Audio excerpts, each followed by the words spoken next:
One thing I see, it's Susan here, from a sales perspective is there, what kind of communication do you have or do you recommend goes to the parents prior to getting that message that they need to take a picture for an ID card? They need to understand what's happening prior to that. We just had one of our schools send out an email saying, blah, blah, blah, we're on an A-B schedule, your kid's on A and B, and by the way, take your ID card to the link that's going to come to you soon.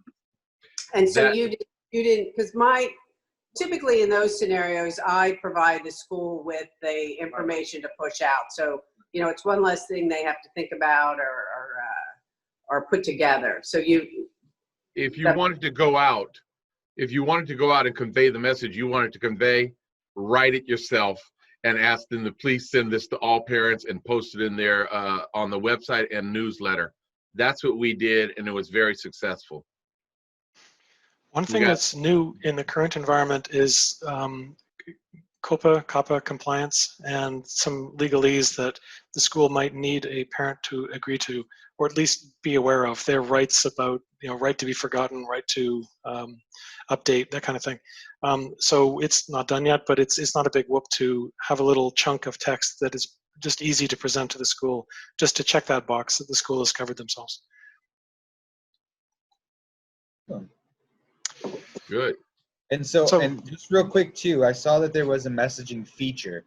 So essentially, as long as the parents kind of log in over the summer, the schools could essentially give updated COVID information, or whether it be even a personalized communication for every student. Is that correct? Absolutely right. If you go under communications and when you say personalized, it could be, for example, Chris, I'm just going to send you immediately a message that says, Chris, please come to the office. Your father is waiting for you. I hit send, and Chris's phone goes blank. That was quick. But you could also do it by grade or other things like that, deciding who is going to receive it. And so you can imagine different types of messages that you might want to get out in a hurry. A year ago, I would have said, example, seek immediate shelter, or the school's on fire.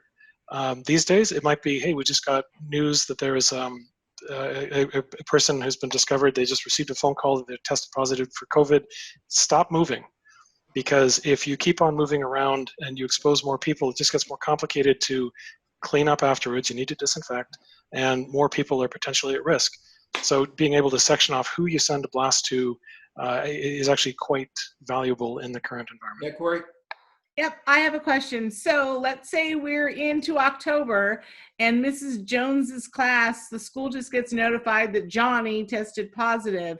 They could go in and sort and just send it to just the students or the parents of those students in that class, letting them know that someone tested positive, they need to stay home for 14 days? Yep, it's just another filter for people to select.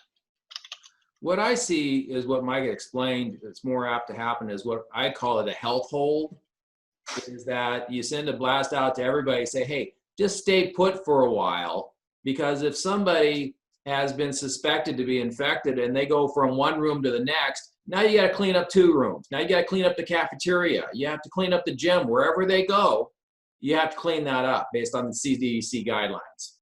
So it's better to say, hey, hold still. Let's go get the person and, help them. And shelter in place. Clear to say, hey, okay, go from room to room now. Yeah, makes sense. So Marty, this is by design. This can't replace the regular school picture process or our portrait process, because they're not going to get consistency of background that's needed for traditional yearbook uses and that sort of thing, and a variety of other things I just see. So it doesn't really replace anything. We were talking about a virtual picture day, and Joy Cahill said, hey, don't call it a virtual picture day. Call it a virtual ID card day. Yeah. Because this is not to replace the traditional photography. This is to postpone it a little bit, let things settle down. A lot of students are not going to come back on day one. If they come back in October, things are cool. We can come in, just sell pictures and do yearbooks and do our professional work. And that's what we're designing to do and focusing on doing. It's basically an ID card reimagined with a whole bunch of bonus features now that we need to be aware of, right? I mean, let's be real. East Coast, West Coast. No contact, Yeah. reduced exposure and risk. There's so Yeah. many positives. I mean, it's just fantastic. Okay, are we going to wind this one up? Yeah. Okay, Michael, thank you for sharing your screen. Calvin. Yeah, you know what? Wrap it up. Thanks so much for tuning into this SPAC chat. We're going to talk a little bit more about this thing and see a little deeper into some of the back end stuff before we come back to you with another conversation or another chat. But we can see that it gives us the opportunity to communicate with our schools, to be an asset to our schools, to bring value to them in a time of great pain, because they have no idea what they're going to do at the beginning of the year, and they know that school pictures and ID cards are an essential part of their operations. No matter what they end up doing, it's just essential. So until the next chat, have a wonderful week. Bye-bye. Thanks, everybody. Thank you. Bye. Bye. See you.